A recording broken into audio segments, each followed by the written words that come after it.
Hello বন্ধুরা, welcome to বংজিলা couple. আজ আমরা তোমাদের সাথে শেয়ার করতে চলেছি একটা নতুন স্বাদের ভিডিও। গত 15 এপ্রিল আমরা পাড়ি দিয়েছিলাম ভূস্বর্গ মানে কাশ্মীরের উদ্দেশ্যে। কাশ্মীরের সেই ট্রাভেল ব্লগগুলোই এক এক করে শেয়ার করব। তোমরা যারা যারা কাশ্মীর প্ল্যান করছো তাদের জন্য এটা একটা ট্যুর গাইড। কাশ্মীরে কিভাবে যাবে, কোথায় থাকবে, কি কি দর্শনীয় স্থান আছে, ওখানকার লোকাল মার্কেট থেকে শুরু করে ওখানকার খাবার দাবার সবকিছু থাকবে এই কাশ্মীরের এই সিরিজটা। কাশ্মীর গেলে তোমাদের কত টাকা খরচ হতে পারে জনপ্রতি, সেটারও একটা বাজেট দেওয়ার চেষ্টা করব।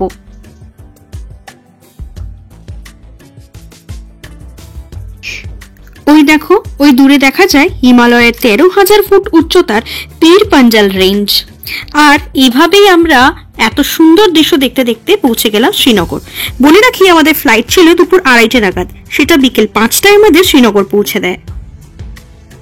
ডাল লেকের শিকারার এই মনোরম পরিবেশ দেখতে দেখতে আমরা পৌঁছে গেলাম আমাদের হোটেলে। এয়ারপোর্ট থেকে আমাদের হোটেলের দূরত্ব ছিল আধা ঘন্টা। প্রথমেই তোমাদের এই সিরিজের পাহেলগামের দর্শনীয় স্থান বৈসারন ভ্যালিতে নিয়ে যাব। তো আমরা এখন পেহেলগামের দিকে রওনা দিচ্ছি। চেক আউট করলাম হোটেল থেকে আমরা, তো এবারে আমরা যাচ্ছি পেহেলগাঁও। করে আমাদের হোটেল ছিল সানলাইট হোটেল, সেটার একটা তোমাদেরকে রিভিউ দিয়ে দেবো। তো এখন আমরা রওনা দিচ্ছি পেহেলগাঁও। জম্মু ও কাশ্মীরের অনন্তনাগ জেলার পেহেলগাম থেকে মাত্র 5 কিলোমিটার দূরে অবস্থিত বৈসারন উপত্যকা কাশ্মীরের সবচেয়ে মনোরম এবং শান্ত স্থানগুলির মধ্যে একটি। উঁচু পাহাড়ে ঘেরা এবং সাদা তুষারে ঢাকা পাইন গাছের দিগন্তে ঢাকা। তো আমরা পেহেলগাঁও ঢুকে গেছি। আর এখানে একদম ঝর্ণার জল বা হিলের জল যেটা পাওয়া যায় সেটা এখন আমরা তুলবো। आप ले रहे हो? प्योर पानी। हाँ, बॉटल है, इसको खाली कर रहे हैं।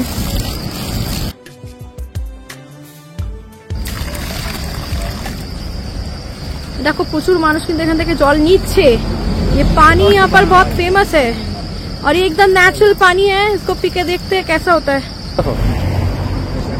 কেমন খেতে? মানে একদমই আলাদা টেস্ট। ये अलग टेस्ट रहता है, एकदम अलग टेस्ट है। इतना ঠান্ডা, আমরা এত বরফের মতন ঠান্ডা, দারুণ খেতে। এইরকম জল তোমরা কিন্তু ওখানে কোথাও পাবে না। আমরা যে কলকাতায় থাকি এরকম জল পাবে না। এখানে আসলে অবশ্যই কিন্তু ট্রাই করবে। এখন অরিজিৎকেও বলবো একটু খেয়ে দেখুক, ও একবার টেস্ট করে দেখুক কেমন। হাউস দ্য জোশ। ন্যাচারাল ঠান্ডা, আমরা ফ্রিজের জল আমরা ওখানে খাই, যে ন্যাচারাল ঠান্ডা জল একদম ফ্রেশ আর একদম ক্লিন, আর একদম খেয়ে মনে হচ্ছে কাউ যদি তৃষ্ণার্ত থাকে এটা খেলে তার তৃষ্ণা জলের জন্য একদম মনে হচ্ছে এর থেকে ভালো জল আর হতে পারে না। একদম শরীর চাঙ্গা করে দেবে, বডি ঠিক করে দেবে, শরীর মন চাঙ্গা পুরো। তো এবার এখান থেকে আমরা রওনা দেবো পেহেলগাঁওয়ের দিকে, যেটা পেহেলগাঁও রয়েছে। তো আমরা মোটামুটি পেহেলগাঁও ঢুকে গেছি, দেখতেই পাচ্ছ। এতক্ষণ তোমাদেরকে দেখাচ্ছিলাম লিডাই নদী। তো আমরা এখন গাড়িতে আবার উঠে এবার আমরা যাব আমাদের হোটেলের উদ্দেশ্যে। তো আমরা এখান থেকে বৈসারন ভ্যালির জন্য যাচ্ছি। দেখতেই পাচ্ছ এখানে পয়েন্টস রয়েছে, তো তোমরা এখানে এসে কথা বলতে পারো। এখন আমরা বৈসারনের দিকে যাব। এখান থেকে ঘোড়া নিয়ে নিচ্ছি, যাবো বৈসারন ভ্যালি। আর কি কি দেখবো? আরো দেখবো হচ্ছে কাশ্মীর ভ্যালি, দাবিয়ান, एक नंबर बाईसरन नंबर 1 बाईसरन। उसके बाद क्या क्या देखेंगे? उसके बाद आएगा कश्मीर वैली, डबन अंदर रूट आएगा। उससे आगे आएगा, अगर उससे आगे जाना चाहता है फिर आएगा कनीमारा। फिर बनता है 8,000 पर गोली का प्राइस। ওকে, তো এখানে কিন্তু রেট রয়েছে, তোমরা সেই রেট অনুযায়ী তোমরা কথা বললে। তুলিয়ান লেকটা এখন বন্ধ আছে ট্রেকিং এর জন্য, যারা ট্রেকিং যারা করে তাদের জন্য তুলিয়ান লেক, সেটার জন্য 2 দিনও লাগে। তো ঠিক আছে, আমরা এখান থেকে শুরু করছি আমাদের জার্নি। দেখা যাক এবার আগে কি কি দেখবো। চলো। তো দেখো এখানে কিন্তু প্রচুর টুরিস্ট এসছে, প্রচুর গাড়ি, দেখতেই পাচ্ছ। এখান থেকে আমরা একটা পনি নিয়ে পৌঁছে গিয়েছিলাম বৈসারন ভ্যালি, এবং সেখানে যাওয়ার পথে রাস্তায় পড়েছিল কাশ্মীর ভ্যালি এবং দাবিয়ান হান্টিং প্লেস। পেহেলগামের এই পনি স্ট্যান্ড থেকে তোমরা কিন্তু তোমাদের পনি পেয়ে যাবে, এবং এখানে অবশ্যই তোমরা কিন্তু একটু বার্গেনিং করবে। এখানে তো প্রচুর মানুষ যাতায়াত করছে, দেখতেই পাচ্ছ, প্রচুর গেস্ট এসছে, টুরিস্ট এসছে। বৈসারন ভ্যালিকে আমরা অনেকেই মিনি সুইজারল্যান্ড বলে থাকি। এখান থেকে আপনি লিডা নদীর এক অপূর্ব দৃশ্য দেখতে পাবেন। পথে আপনি একটি সুন্দর জলপ্রপাতও দেখতে পাবেন।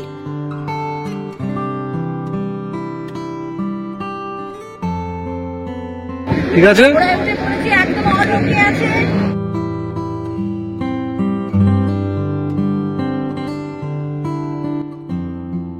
তবে এই রাস্তা কিন্তু অত্যন্ত দুর্গম এবং পাথুরে। তো আমরা এখন কিন্তু বৈষ্ণব ভ্যালি থেকে যাচ্ছি ঘোড়ায় চেপে ঘোড়ায় চেপে। দারুণ দারুণ ফিলিং লাগছে, মনে হচ্ছে সেই পুরনো দিকে ফিরে এসছে আর কি। ঘোড়ায় চেপে আমরা রাজা রানীদের মতো আর কি যাচ্ছি। দারুণ লাগছে, ভীষণ মজা লাগছে। আর এটা এটা আমাদের- এটা কোন জায়গা এখন? ये कौन सा जगह है भैया? Dabian hunting place. জাবিয়ান হান্টিং Indian প্লেস। hunting। দারুণ লাগছে। এখানে রাজা হরি সিং এখানে এসে দুটো শিকার একসাথে করেছিল। এক তীর সে দো শিকার, হরিণ আর শের। হ্যাঁ।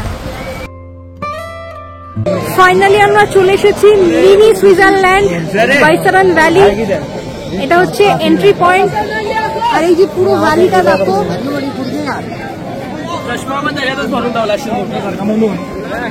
দেখো কি সুন্দর লাগছে। ওইদিকে পাহাড়ে বরফ জমেছে, দেখো পুরো বরফ রয়েছে। এটা কি বলে, মিনি সুইজারল্যান্ড। আর এখানে প্রচুর স্পোর্টসও হচ্ছে দেখতে পাচ্ছি, প্যারাগ্লাইডিংও দেখতে পাচ্ছি, এখান থেকে হয়তো হয়। তো দেখো প্রচুর স্পোর্টসও তোমরা করতে পারবে।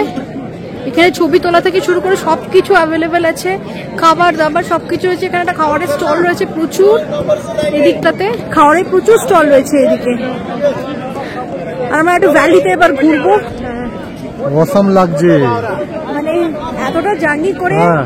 হর্স রাইড করে, ঘোড়ায় চেপে ঘোড়া ছুটিয়ে আমরা পৌঁছেছি। আমাদের ঘোড়াগুলো রীতিমতো ছুটছিল। আবার কি, আর এই সামনেটা কি দেখছি? ये देखो, এখানে একটা ভেড়া। ये क्या बकरी है क्या भेड़? शिप है। अच्छा, এখানে দেখো সব ঘোড়া বাকরি এরা সব ঘাস খেতে। আর এখানে এসে না আমাদের ঘোড়াগুলো রীতিমতো দৌড়াচ্ছিল। আমার ঘোড়ার নাম ছিল বাদল, আর তোমার? সুলতান। সালমান ছিল। এ দেখো স্পোর্টস হচ্ছে, মানে ওই রোপওয়ে পয়েন্টে যাচ্ছে। টাইপের কিছু। হ্যাঁ, মানে এখান থেকে এই পয়েন্ট অবধি। হ্যাঁ, মানে ঝুলে ঝুলে যেতে হচ্ছে আর কি। হ্যাঁ, মানে বরফটা জাস্ট দেখো, অপূর্ব লাগছে বরফটা। আমরা বৈষ্ণব ভ্যালি পৌঁছাই 20 এপ্রিল। মিনি সুইজারল্যান্ডের এমন চমৎকার দৃশ্য, আর পাইনে ঢাকা এমন সবুজ উপত্যকা, আর দূরে ওই সাদা বরফ বিস্তৃত হিমালয়ের পীরপাঞ্জাল পর্বতমালা দেখতে দেখতে আমরা বারবার হারিয়ে যাচ্ছিলাম। এখানে স্পোর্টসের মধ্যে জিপ লাইনিং, জর্বিং করা যাচ্ছিল। এখন ভাবলেই গা শিউরে ওঠে। এর ঠিক 2 দিন পর এই উপত্যকায় কি মর্মান্তিক ঘটনাটাই না ঘটেছিল। আমাদের সকলের তরফ থেকে সেই মানুষগুলোর আত্মার শান্তি কামনা করি। একটাই কথা বলবো, আবার শান্তি ফিরে আসুক এই স্বর্গীয় উপত্যকাতে।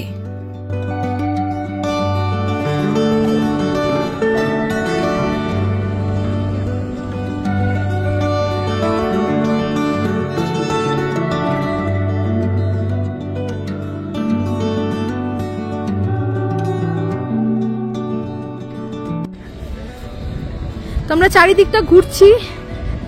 বাইসারান ভ্যালিটা কিন্তু খুব সুন্দর, মানে এরকম সবুজ ঘাসের মধ্যে কিন্তু চারিদিকে পাহাড় রয়েছে। আর এখানে প্রচুর এরকম দেখো স্পোর্টস হচ্ছে।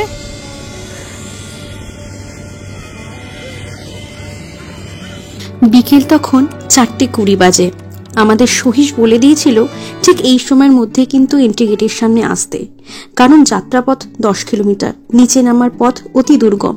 তাই আমাদেরকে চলে যেতে হলো এন্ট্রির দিকে, নিচে নামতে হবে হোটেলের উদ্দেশ্যে। তো আমরা এখন প্যারগাঁওতে রয়েছি।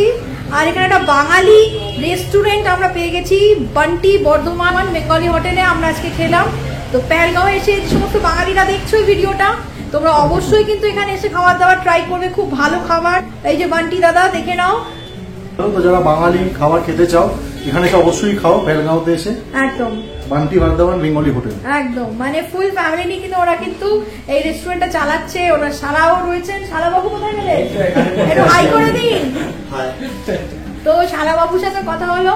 তো এখানে তোমরা সব পাবে, মাছ ভাত ডাল ডিম সব পাবে। তোমাদের একটু বাইরে থেকে এরকম বান্টি হোটেল, বান্টি ধাবা, এই যে তার মধ্যে বৃষ্টি পড়ছে। পেহেলগাঁওতে এসে তোমরা যদি বাঙালি খাবার খেতে চাও তাহলে আমি কিন্তু রেকমেন্ড করব এই বান্টি ধাবাকে। সত্যি এখানকার খাবার ছিল খুব ভালো, সব ধরনের থালি কিন্তু এখানে ছিল। আর এ হলো সেই মেনু কার্ড। এবার হোটেলে ফিরলাম। আমরা যে হোটেলটায় ছিলাম সেই হোটেল থেকে এত সুন্দর পাহাড়ের চূড়ো দেখা যায়, আর পাহাড়ের চূড়োতে রয়েছে তুলোর ন্যায় পেঁজা পেঁজা বরফের শাড়ি। এর পরের ভিডিওতে অবশ্যই এই হোটেলের একটা ডেডিকেটেড ভিডিও বানিয়ে তোমাদেরকে অবশ্যই শেয়ার করব। আর পাশ দিয়ে বয়ে চলছিল এই লিডার নদী। দেখো কি অপরূপ দৃশ্য। এই নৈসর্গিক দৃশ্য দেখতে দেখতে বিকেলটা কোথায় হারিয়ে গেল। আমাদের কাশ্মীর যাত্রা নিয়ে আরো ভিডিও আসছে, তাই অবশ্যই চোখ রাখবে বংজিলা কাপেলের পর্দায়। আজকের মতন বিদায়।